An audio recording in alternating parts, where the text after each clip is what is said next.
আসসালামু আলাইকুম রহমতুল্লাহি ওবরাকাতুহু ও মাগফিরাতুহু। আশ্চর্য বোধ করি ওই জিনিসের উপর আল্লাহ সুবহানাহু ওয়া তাআলা আপনাকে আমাকে লক্ষ লক্ষ নয় কোটি কোটি মানুষের ভিতরে বিনা দরখাস্তে বিনা আজিজিতে উকিল ছাড়া মুক্তার ছাড়া কোনো সাহায্য ছাড়া রব্বে করিম আপনাকে আমাকে বিভিন্ন ধর্ম থেকে বাছাই করে আল্লাহ জাল্লে জালালুহু আম্মাওয়ালুহু বহুত বড় এহসান এবং ফজলার করম যে বলা বড় বাহুল্য, কিন্তু অতি খুশির বিষয় মালিক আপনাকে আমাকে মানুষ বানায়া মুসলমান বানায়া মুহাম্মদ সাল্লাল্লাহু আলাইহি সাল্লামের জামানায় ইমানদার হিসেবে পাঠাইছে। ওই ইমানকে হরণ করার জন্য, ইমানের মূলকে কেটে দেওয়ার জন্য চিকন চিকন কিছু রাস্তা অবলম্বন করছে বর্তমান লেখাপড়া ছাড়া সাহিত্যিক, লেখাপড়া ছাড়া মুফাসসির, লেখাপড়া ছাড়া মুফতি, যারা বাদ্য বাজনা দিয়া সাথে যুবতী মেয়ে, আমাদের বাসায় নেত্রকোনার বাসায় বসে কসমা কসমা কসমা কসমা মাইয়া 15 থেকে 25 এর ভিতরে হইতইব, এর বাইরে হইলে হইতো না। 15 থেকে 25 এই সমস্ত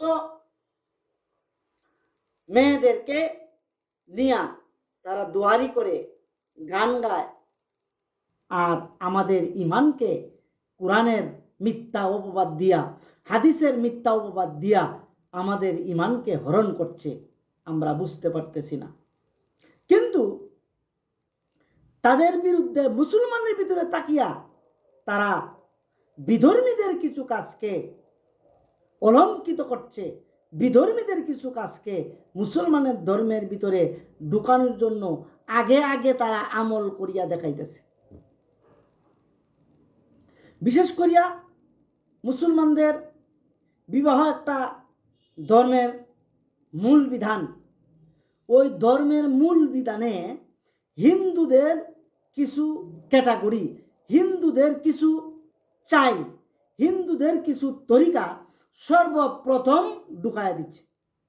শুধু কবুল আর বিবাহটা পড়ায় দেওয়ার জন্য ইসলাম, আর আগে পিছনে সব হিন্দুদের কালচার, সাদা চামড়ার বাহিনীদের কালচার।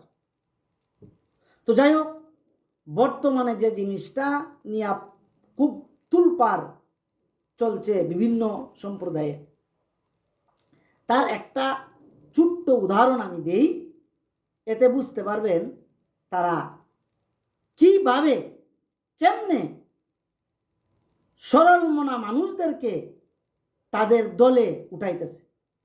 1 নম্বরে চিন্তা করেন, হিন্দুরা ভক্তি করে মন্দিরে আর বাউলরা ভক্তি করে মাজারে। হিন্দুদের হইল লক্ষ লক্ষ মা, এক কথায় তারা বলে সব মিলাইয়া 33 কোটি দেবতা। তবে হিন্দুরা উপাসনা করে লক্ষ লক্ষ মা আর বাউলরা উপাসনা করে লক্ষ লক্ষ বাবা। হিন্দুদের আছে পূজা করার জন্য দুর্গা, আর বাউলদের আছে দরগা। হিন্দুদের দুর্গা, বাউলদের দরগা। আর হিন্দুদের হইল বড় বড় ঠাকুর, আর এই বাউল সম্রাট যারা সহিবাদের নামে বাউল, যারা বাউলদের হইল বড় বড় পীর, তাদের হইল ঠাকুর, এদের হইল পীর। কত সুন্দর তাদের সাথে একটা মিল দেখেন। মন্দির মাজার, মা বাবা, দুর্গা দরগা, ঠাকুর পীর, ঠাকুর পীর। কত সুন্দর মিল। তাদের সাথে তাদের ধর্মটা পার্থক্য কি? তারা নামদারি মুসলমান। নামদারি মুসলমানের করে থাকিয়া সমস্ত লাল চামড়ার বাহিনীদের কালচার, সমস্ত হিন্দুয়ানি কালচার তারা বহন করে। আবার ওই বাংলার মাটিতে কোরআন এবং হাদিসের উদ্ধৃতি দিয়া সাধারণ মানুষের ইমানকে হরণ করছে।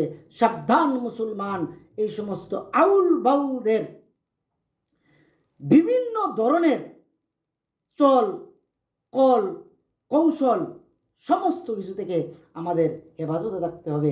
আমরা সব সময় উলামাদের সংস্রবে থাকবো, সব সময় আলেমদের সংস্রবে থাকবো। হক্কানি কোনো পীর কোনো মহিলাকে নিয়ে বসছে দেখছেন? হক্কানি কোনো আলেম পীর কোনো মহিলাকে মুরিদ করছে দেখছেন? কোনো হিন্দুদেরকে মুরিদ করতে দেখছেন? হিন্দু তার ধর্মের তার ঠাকুরের কাছে যায়, মুসলমান মুসলমান ধর্মের লোকেরা তার পীরের কাছে আসবে। মহিলা যিনি বিধবা হয়ে গেছেন উনি পর্দার আড়ালে থেকে কথা বলতে পারেন। যার ছেলে আছে, স্বামী আছে, হক্কানি পীরের কাছে আসবে, এখান থেকে কথাবার্তা নিয়ে সে বাড়িতে যাবে, তার মাকে বলবে হুজুর ওই অজিফা দিছেন, ওই সময়ের জন্য ওই কথা বলছেন, ওইটা পালন করবে। মহিলা কেন পীরের কাছে যাবে? মহিলা কেন পীরের পাও টিপবে? তো ওই সমস্ত বাউল নামে যত পীর, সমস্ত পীরেরা মহিলাদেরকে নিয়ে খেজমত লুটায়। তারা আবার সুফিবাদ দাবি করছে। শয়তান বন্ড নির্লজ্জ না হইলে পরে এই সমস্ত কাজ করতে পারে না। তারা বলে মারিবতি করে, শরীয়তে যেটা জায়েজ নাই মারিবতে এটা জায়েজ। শরীয়তে দুধ খাওয়া জায়েজ, মারিফতে দুধ খাইস না। শরীয়তে গোবর খাওয়া জায়েজ নাই, তোরা মারিফতে জায়েজতে গোবর খা, জায়েজতে গোবর খা। শরীয়তে টিউবওয়েলের পানি খাওয়া জায়েজ,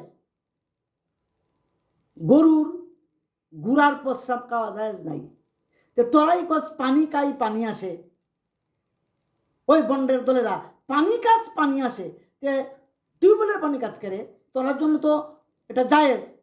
শরীয়তে যেটা জায়েজ নাই মানিবতে জায়েজ। তাহলে গরু বলদ আর গুড়ার সেনাকা পানি কাজ কে লেগা? এই সমস্ত ধান্দাবাদদের কাছ থেকে আল্লাহ তাআলা আমাদের হেফাজত করেন। আমিন। ওয়াখিরু দাওয়ানা আলহামদুলিল্লাহি রাব্বিল আলামিন। আসসালামু আলাইকুম ওয়া রাহমাতুল্লাহি ওয়া বারাকাতুহু।